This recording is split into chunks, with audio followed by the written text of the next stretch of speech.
नमस्कार, स्वागत है आपका। आप देख रहे हैं फाइनल रिपोर्ट। मैं हूं आपके साथ विवेक शांडिल्य, दिन भर की बड़ी खबरों की फाइनल रिपोर्ट के साथ। यानी हेडलाइंस तो आपने देख ली, दिन भर की बड़ी खबरें आपने देख ली, लेकिन उसकी फाइनल रिपोर्ट क्या है, आइए जानते हैं। जेएनयू एक बार फिर से विवादों के बीच सुलग रहा है। आधी रात जेएनयू कैंपस में फिर वही पुराना आक्रोश और तल्खी देखने को मिली। साबरमती हॉस्टल के बाहर छात्रों ने हंगामा किया और बवाल काटा। रिपोर्ट देखते हैं।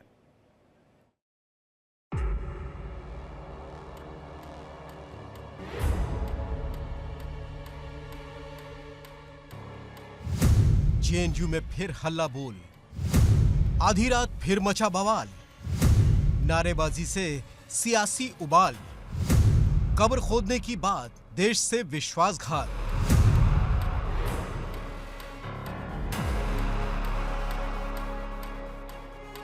दिल्ली के जेएनयू का साबरमती हॉस्टल, जहां अचानक माहौल गर्मा गया। जेएनयू छात्र संघ और वामपंथी संगठनों ने प्रधानमंत्री नरेंद्र मोदी और केंद्र सरकार के खिलाफ जोरदार नारेबाजी की।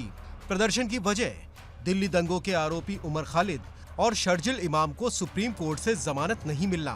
फैसले के खिलाफ छात्र सड़कों पर उतर आए और जेल में बंद दोनों आरोपियों की रिहाई की मांग करने लगे। दिल्ली के जवाहरलाल यूनिवर्सिटी में देर रात एक सनसनीखेज मामला सामने आया, जहां एक विवादित बयान ने तूल पकड़ लिया। इसी पर ज्यादा बातचीत करने के लिए मेरे साथ एबीवीपी के वाइस प्रेसिडेंट मनीष जी हैं। मैं इनसे बात करूंगा। मनीष जी, पूरा मामला क्या था? ये जो उमर खालिद है, सर्जिल इमाम है, जो भारत के सर्वोच्च न्यायालय के थ्रू इनकी जो बेल पिटिशन है वो रिजेक्ट कर दी जाती है। ये उसके समर्थन में एक सो कॉल्ड प्रोटेस्ट ऑर्गेनाइज करते हैं और 9 बजे का से उसका टाइमिंग रहता है साबरमती पे। तो ये उसके भारत के कॉन्स्टिट्यूशन के खिलाफ है। कॉन्स्टिट्यूशन के को फॉलो करके उनकी बेल रिजेक्ट की गई है, उन्हें जेल में डाला गया है।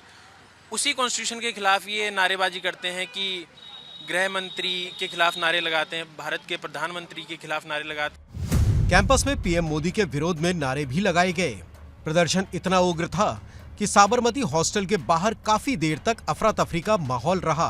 वहीं छात्र संगठनों का कहना है कि ये आवाज न्याय के लिए है, राजनीति के लिए नहीं।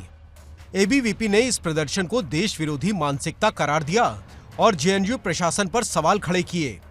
ये शाम के लगभग साबरमती ढाबे पे लगभग 6 बजे करीब में इस जो प्रोटेस्ट किया गया था, वो हमारे जेएनयू एसयू जो इस पर चुन के आए हैं, स्टूडेंट यूनियन में जो इस पर चुन के आया, वामपंथी दलों के जो भी छात्र नेता है वो चुन के आए हैं, उनके द्वारा प्रोटेस्ट कॉल दिया जाता है। जो पेरियार हॉस्टल में नकाबपोशों के द्वारा पिछले 5 साल पहले जो हमला किया गया था, जिसमें दोष प्रत्यारोप का दौर चलता रहता है। ये उस पर आरोप करते, वो उस पर आरोप करते, एक दूसरे पर आरोप प्रत्यारोप चलते रहता है। उसको लेकर इनके द्वारा प्रदर्शन किया गया।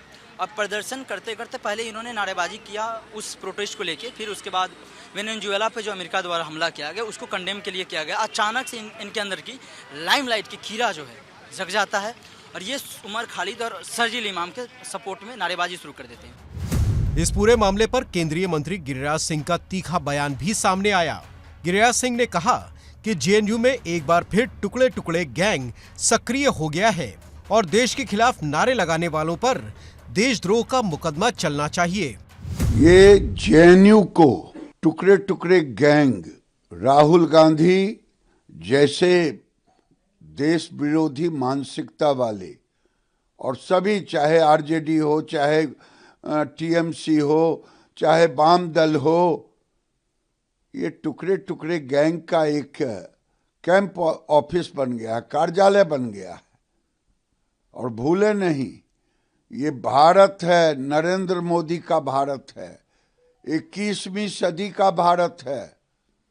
इसलिए मैं टुकड़े टुकड़े गैंग से कहना चाहता हूं कि उमर खालिद जो पाकिस्तान की सोच रखता था, सर्जिल इमाम, चिकन नेक को अलग करना, और खालिद और सर्जिल के समर्थन में जो लोग बोलेंगे वे देशद्रोही है।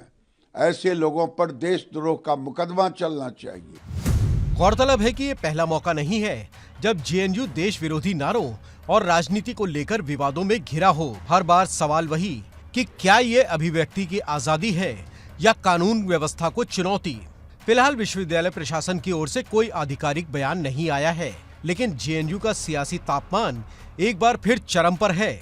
अब देखना होगा कि प्रशासन क्या कदम उठाता है और क्या ये विरोध यहीं थमेगा या एक बार फिर नया सियासी तूफान खड़ा करेगा।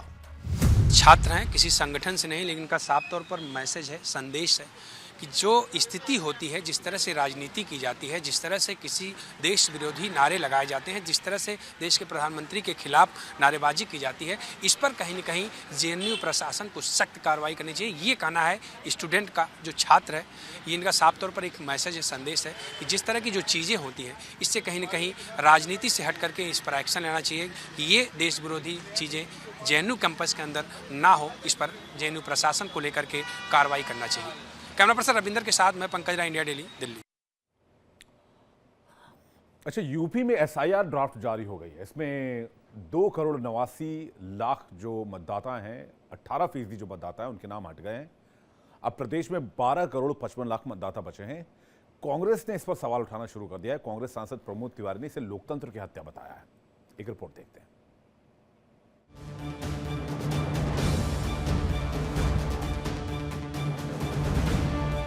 यूपी में स्पेशल इंटेंसिव रिवीजन यानी एसआईआर प्रक्रिया के बाद 2.89 करोड़ नाम काट दिए गए। इससे सियासी हलकों से लेकर आम लोगों तक की चिंता बढ़ गई है। स्पेशल इंटेंसिव रिवीजन यानी एसआईआर के बाद यूपी से 2,89,00,000 वोटरों के नाम कट गए हैं। सवाल सिर्फ आंकड़ों का नहीं, सवाल है राष्ट्रीय सुरक्षा, घुसपैठ और फर्जी वोटिंग के नेटवर्क का। यूपी में एसआईआर प्रक्रिया के बाद ड्राफ्ट वोटर लिस्ट जारी हो चुकी है। पहले जहां यूपी में वोटरों की संख्या 15,44,00,000 थी, जो अब घटकर 12,55,00,000 रह गई है, यानी 18% मतदाता वोटर लिस्ट से बाहर हो चुके हैं। यूपी में कुल वोटर्स 15.44 करोड़। एसआईआर के बाद बचे वोटर 12,55,00,000 रह गई है। वोटर लिस्ट से कटे नाम 2.89 करोड़। चुनाव आयोग के आंकड़े और भी चौंकाने वाले हैं। 2.17 करोड़ वोटर ऐसे मिले जो यूपी से स्थायी रूप से शिफ्ट हो चुके हैं। तो ये सवाल उठता है कि क्या ये सिर्फ पलायन है या फिर चुनावी मौसम में सक्रिय घुसपैठिया वोट बैंक। अब हम आपको बताते हैं नाम कटने की वजह क्या रही। नाम कटने की वजह: परमानेंट शिफ्ट 2.17 करोड़, मृत घोषित 46.23 लाख, डुप्लीकेट 25.47 लाख। 25 लाख से ज्यादा नाम ऐसे सामने आए जो दो जगहों की वोटर लिस्ट में दर्ज थे या फिर जिनका कोई अता पता नहीं था। यही नहीं, यही वो आंकड़े हैं जिन्हें लेकर अब घुसपैठ और फर्जी पहचान का मुद्दा जोर पकड़ रहा है। राजनीतिक गलियारों में सवाल उठ रहे हैं कि अगर ये वोटर असली थे तो अब तक सिस्टम ने इन्हें कैसे नहीं पहचाना, और अगर ये फर्जी थे तो अब तक किसके इशारे पर वोट डालते रहे। एसआईआर में क्या क्या बदलाव: 15,030 नए पोलिंग बूथ बनाए गए, 12,55,00,000 गणना पत्र प्राप्त हुए, बड़े पैमाने पर डेटा वेरिफिकेशन किया गया। चुनाव आयोग ने साफ किया कि ये अभी सिर्फ ड्राफ्ट वोटर लिस्ट है। अगर आपका नाम गलत है या कट गया है तो 6 फरवरी तक आपत्ति दर्ज कराई जा सकती है। 15,44,30,092 मतदाता थे। वो उनमें से जिनके गणना प्रपत्र जो रह रहे हैं उत्तर प्रदेश में जीवित हैं, या तो स्वयं ने हस्ताक्षर करके दिया या उनके परिवार के किसी वयस्क सदस्य ने हस्ताक्षर करके दिया। वो गणना पत्र जो हमारे पास आए वो थे लगभग 12,55,00,000। वोटर लिस्ट के ड्राफ्ट होने के बाद ही कांग्रेस ने इसे साजिश करार दिया।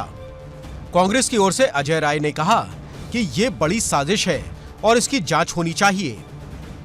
एसआईआर में जो ये सर्वे कराया गया था, आप देख सकते हैं कि इसमें तमाम बीएलओज के ऊपर अनावश्यक दबाव बनाया गया, जिसके नाते उन्होंने सुसाइड किया, जहर खाया। एक ऐसी प्रक्रिया, जल्दबाजी की प्रक्रिया की गई जिससे आज अफरा तफरी का माहौल बना। मुझे लगता है कि जो ये 2.89 करोड़ 89 करोड़ लोग जो कटे हैं नाम, इसमें निश्चित तौर से ये जांच का विषय है, इसको जांच करानी चाहिए। समाजवादी पार्टी ने आरोप लगाया कि वोटर लिस्ट से सिर्फ नाम हटाया गया है, कोई और नाम जोड़ा नहीं गया है। वोटर लिस्ट में जो नाम काटे गए हैं उसके अलावा कोई भी नाम जोड़ा नहीं गया है। इलेक्शन कमीशन का काम है कि हर मतदाता का नाम लिस्ट में हो। लेकिन सबसे बड़ा सवाल अब भी कायम है कि क्या यूपी की वोटर लिस्ट से हटे करोड़ों नाम सिर्फ आंकड़ों की सफाई है या फिर लोकतंत्र में घुसपैठ पर सबसे बड़ा एक्शन। अब देखना होगा कि वोटर लिस्ट से नाम हटने के बाद यूपी का सियासी पारा किस ओर करवट लेता है। Bureau report, India daily. Amroha में एक मस्जिद के भीतर शुरू हुई नई परंपरा खूनी संघर्ष में बदल गई। देवबंदी और बरेलवी पक्ष आमने सामने आ गए और फिर जो हुआ वो तस्वीरें कई सवाल खड़ी कर गईं। मस्जिद में महाभारत, नई परंपरा को लेकर जंग, देवबंदी और बरेलवी पक्ष में संग्राम।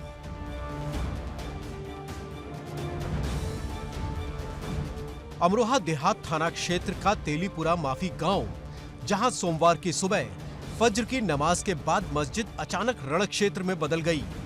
मस्जिद में नई परंपरा शुरू करने को लेकर देवबंदी और बरेलवी पक्षों में जमकर टकराव हो गया।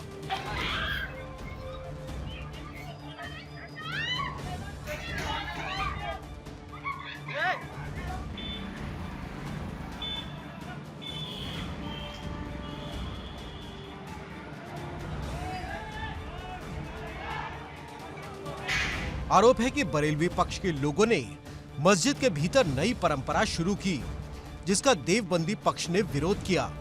बस फिर क्या था, विरोध देखते ही देखते विवाद और हिंसा में बदल गया। धारदार हथियार, लाठी डंडे और तमंचों से जानलेवा हमला किया गया।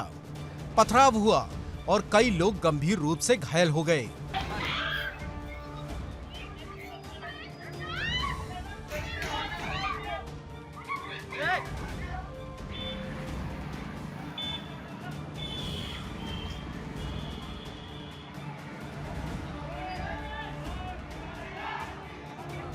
घटना में देवबंदी पक्ष से जुड़े जुबैर अहमद और उनके परिवार के सदस्य बुरी तरह घायल हो गए। शोर सुनकर जब परिजन मौके पर पहुंचे तो उन पर भी हमला कर दिया गया। गौरतलब है कि दोनों पक्षों के बीच मस्जिद को लेकर सालों से विवाद चल रहा था। करीब 15 साल पहले ये सहमति बनी थी कि मस्जिद में कोई भी नई परंपरा शुरू नहीं होगी, लेकिन सोमवार को उसी समझौते को तोड़ दिया गया। सूचना मिलते ही अमरोहा देहात थाना पुलिस मौके पर पहुंची। हालात को काबू में लिया गया और घायलों को अस्पताल भेजा गया। हालांकि तब तक आरोपी फरार हो चुके थे। पुलिस ने मामले में 4 सगे भाइयों समेत 10 लोगों के खिलाफ हत्या की कोशिश समेत गंभीर धाराओं में प्राथमिकी दर्ज की है। फिलहाल गांव में तनाव को देखते हुए भारी पुलिस बल तैनात कर दिया गया है। हर गतिविधि पर नजर रखी जा रही है ताकि हालात दोबारा ना बिगड़े। सवाल बड़ा है कि क्या धार्मिक स्थलों पर परंपरा के नाम पर कानून हाथ में लेने की छूट है और क्या प्रशासन ऐसे विवादों को पहले से रोकने में नाकाम रहा। अमरोहा से अरुण चाहल की रिपोर्ट, इंडिया डेली।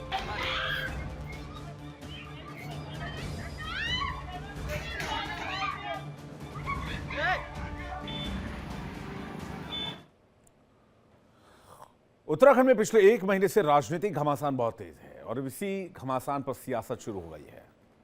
इस मामले पर उत्तराखंड के सीएम धामी ने कहा है कि दोषी कोई भी हो, किसी भी पार्टी पर हो, वो बख्शा नहीं जाएगा और हम हर तरीके की जांच के लिए तैयार हैं।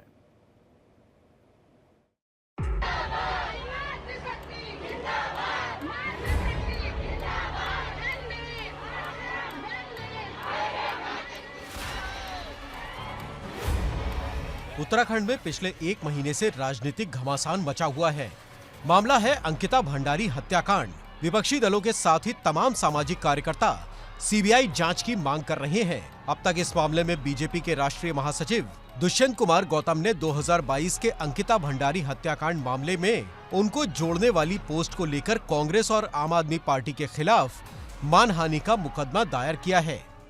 दुष्यंत गौतम जो राष्ट्रीय महामंत्री भी हैं और प्रदेश भाजपा प्रभारी भी हैं, इनके द्वारा एक प्रार्थना पत्र प्रेषित किया गया था थाना डालनवाला पर, जिसमें उनके द्वारा अंकित किया गया कि सुरेश राठौर जो पूर्व विधायक है और उनकी पत्नी उर्मिला राठौर द्वारा जो है सुनियोजित तरीके से एक वीडियो बनाया गया और इस वीडियो को कतिपय कारणों से वायरल किया गया, जिसमें अंकिता बेटी के लिए भी उसमें कुछ बातें कही गई थी, उस घटनाक्रम को लेकर कहा गया था और उसको देखते हुए विभिन्न राजनीतिक दलों द्वारा भी इसको सोशल मीडिया पर उनकी छवि को खराब करने के लिए इसको प्रचार प्रसार किया जा रहा है। दरअसल एक कथित तौर पर क्लिप वायरल होने के बाद एक बार फिर से मुद्दा गरमाया और अब इस पर सियासत भी शुरू हो गई है।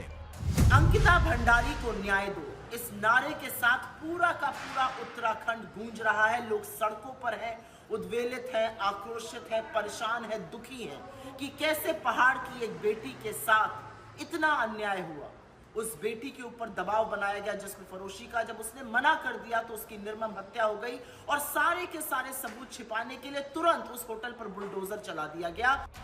अंकिता भंडारी के लिए न्याय की मांग करते हुए लाखों लोगों ने सीएम पुष्कर सिंह धामी के घर के बाहर प्रदर्शन भी किया और इस केस की सीबीआई जांच कराने की मांग की। इस घटना पर सीएम पुष्कर सिंह धामी ने संज्ञान लिया और कहा कि ये बेहद संवेदनशील मामला है।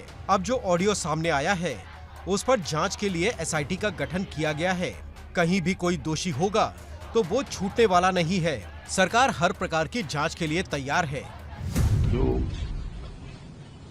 प्रकरण है ये बहुत ही संवेदनशील है और हम सब लोगों के लिए, क्योंकि राज्य की दृष्टि से हम सबकी बेटी बहन जो भी उस समय में घटना हुई वो बहुत ही हृदय विदारक घटना थी और हम सब लोग बहुत आहत हुए। हमने तत्काल पुलिस विभाग को, अन्य प्रशासन को तत्काल कहा कि जैसे भी होता है सब जो भी इसके आरोपी हैं या जिनके ऊपर आरोप हैं उनको तत्काल गिरफ्तार किया जाना चाहिए, कोई पकड़ से बाहर नहीं जाना चाहिए। इधर अल्मोड़ा की 2 सगी बहनों ने राष्ट्रपति द्रौपदी मुर्मू को खून से पत्र लिखकर अंकिता भंडारी केस में इंसाफ की मांग की। साथ ही पत्र में लिखा कि आप भी एक महिला हैं, ऐसे में अंकिता के साथ इंसाफ कीजिए। उत्तराखंड के वनतारा रिजॉर्ट में रिसेप्शनिस्ट 19 साल की अंकिता भंडारी 18 सितंबर 2022 को 3 लोगों के साथ ऋषिकेश गईं और लापता हो गईं। 5 दिन बाद उनका शव चिल्ला नहर में मिला। मुख्य आरोपी पुलकित आर्या बीजेपी नेता विनोद आर्या का बेटा है। कोर्ट ने आर्य समेत मैनेजर सौरभ भास्कर और असिस्टेंट मैनेजर को अंकिता की हत्या का दोषी मानते हुए उम्र कैद की सजा दी। पुलकित ने रिजॉर्ट में मेहमानों को विशेष सेवा देने से मना करने पर अंकिता की हत्या की थी। Bureau report, India daily.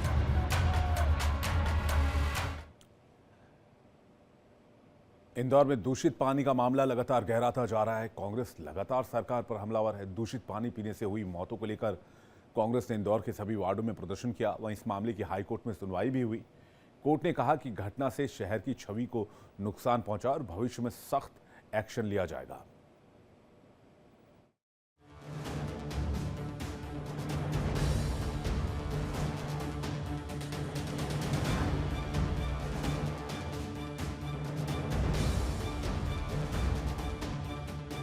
Madhya Pradesh के इंदौर में दूषित पानी पीने का मामला लगातार बढ़ता जा रहा है। इस मुद्दे पर कांग्रेस लगातार सरकार पर हमलावर है।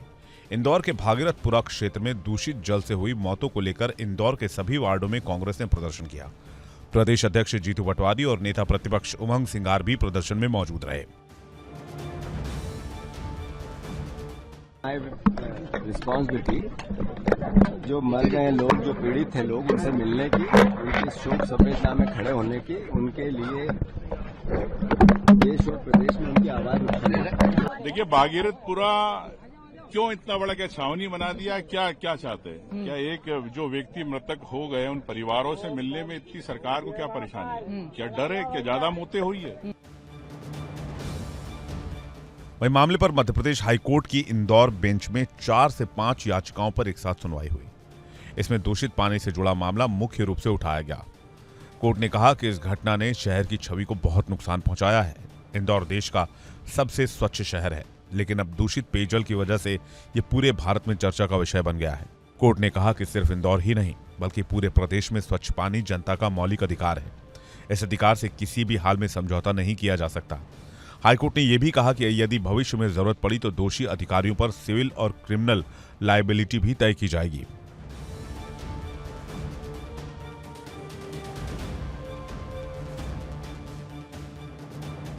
कोर्ट ने दूषित पानी से प्रभावित मरीजों को मुफ्त इलाज उपलब्ध कराने के निर्देश दिए हैं। कोर्ट ने इस पूरे मामले में हुई मौतों को लेकर विस्तृत रिपोर्ट भी मांगी है। अगली सुनवाई 15 जनवरी को होगी। इसमें मुख्य सचिव को वीडियो कॉन्फ्रेंसिंग के माध्यम से उपस्थित रहने के निर्देश दिए गए हैं।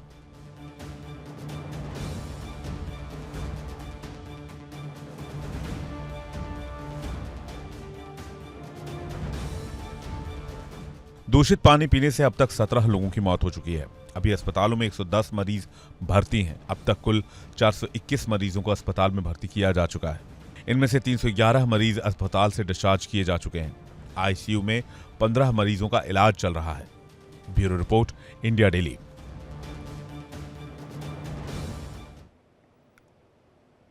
जाहिर सी बात है, आंकड़े और बढ़ सकते हैं। हताहतों की संख्या ज्यादा हो सकती है। देश के सबसे स्वच्छ शहरों में गिने जाने वाले इंदौर में हालात डराने वाले हैं। यहां गंदा पानी सिर्फ बीमारी नहीं बल्कि मौत बनकर चुपचाप लोगों के घरों में घुस गया। सवाल यह है कि जब सिस्टम सोता है तो क्या आम आदमी का जीवन इतना सस्ता हो जाता है?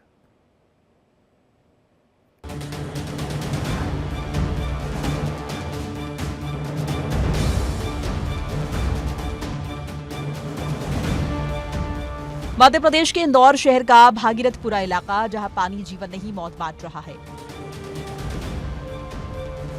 जहां उल्टी, दस्त, बुखार संक्रमण ने ऐसा कहर बरपाया कि प्रशासन को इस बीमारी को महामारी घोषित करना पड़ा। सोमवार सुबह 17वीं मौत हुई है और एक और घर में मातम छा गया। 69 साल के रिटायर्ड पुलिसकर्मी ओम प्रकाश शर्मा सिर्फ अपने बेटे से मिलने इंदौर आए थे। 1 जनवरी को उल्टी दस्त की शिकायत हुई। अस्पताल में भर्ती हुए। जांच में किडनी फेल होने की रिपोर्ट आई और फिर जिंदगी हार गई। क्या किसी ने सोचा था कि गिलास पानी जान ले लेगा? तो अभी वो पीने के लिए तक पानी नहीं है हमारे पास। अभी वो पीने के लिए वो एक टैंकर आया था, जो फिल्टर का पानी आया था, वो टैंकर वाला भी चला गया। उसको 2-3 बार रोके तो वो भी चले गए। वो हाँ, पूरी तरह गंदा है वो। अभी आपने देखे ना पानी की लोकेशन, कैसा पानी आ रही है। ये पानी बोल रहे हैं ड्रेनेज का पानी कम और इसमें केमिकल ज्यादा मिला हुआ आ रहा है, जो कि पानी की टंकी में केमिकल मिला। क्योंकि परसों के दिन जो पानी आया था ना, परसों नरसों, वो कड़वा पानी बहुत आया था, पी नहीं पा रहे थे। और अभी भी पानी आप देख सकते हो, आपको अगर हम नर्मदा का पानी पिलाएंगे ना, आप पी नहीं पाओगे जो आया हुआ है टंकी का पानी। भागीरथपुरा वार्ड क्रमांक 11, जहां सफाई व्यवस्था पूरी तरह से चरमरा चुकी है। नालियों में गंदा पानी, ब्रेक लाइन जाम, सड़कों और गड्ढों में 2-2 फीट दूषित पानी जमा है। मच्छर, कीड़े, कॉकरोच और उनके बीच जीने को मजबूर इंसान। पिछले 1 साल से लोग नगर निगम में शिकायतें दर्ज करवा रहे थे, लेकिन हर बार सिर्फ आश्वासन मिला, समाधान नहीं। अब इस त्रासदी में आया एक बड़ा खुलासा। क्षेत्रीय पार्षद कमल वाघेला के मुताबिक पानी की टंकी में जरूरत से ज्यादा क्लोरीन की वजह से पानी पीने योग्य नहीं था। यहाँ पर शासकीय डिस्पेंसरी है, 24 आवर से चल रही है। यहाँ पे 16 डॉक्टर बैठे हुए और तहसीलदार को बिठाया यहाँ पे। 5 तहसीलदार को रोटेशन में ड्यूटी लगाई है इनकी। यहाँ जो भी पेशेंट आता है उनके वहाँ इलाज करते हैं और जिनका इलाज यहाँ संभव नहीं है तो उनको रेफर किया जाता है। हैरानी की बात यह है कि मौत का सही आंकड़ा किसी को पता नहीं। पार्षद, विधायक और अधिकारी मौत के अलग अलग आंकड़े पेश कर रहे हैं। आंकड़े जो भी हो, लेकिन दुनिया की तीसरी बड़ी इकॉनमी बनने की ओर बढ़ रहे देश में गंदा पानी पीने से मौत हजम करने लायक बात तो नहीं। ये 4-5 दिन से मैं बोलता रही हूँ, पानी के रिएक्शन से ही हुआ है। मतलब जो भी हुआ है, ये 7-8 दिन हो गए। मतलब एक तरीके से क्या हो रहा है इनको ना, कि बुखार इनका नहीं उतर रही है और खांसी नहीं जा रही है। 2.5 साल की बच्ची है, मेरी नातन है, मेरे लड़के की लड़की है। उसके पिता का नाम अमन रठैया है और इसको ना परसों से उल्टी दस्त लग रहा है। सवाल सिर्फ इंदौर का नहीं, सवाल पूरे सिस्टम का है। क्या साफ पानी मांगना गुनाह है? क्या आम आदमी की जिंदगी इतनी सस्ती है? अब वक्त आ गया है जवाब देने का, वरना की मौत किसी और के घर का दरवाजा खटखटा रही होगी। इंदौर ब्यूरो के साथ भोपाल से मुक्ता पाठक की रिपोर्ट, इंडिया डेली के लिए।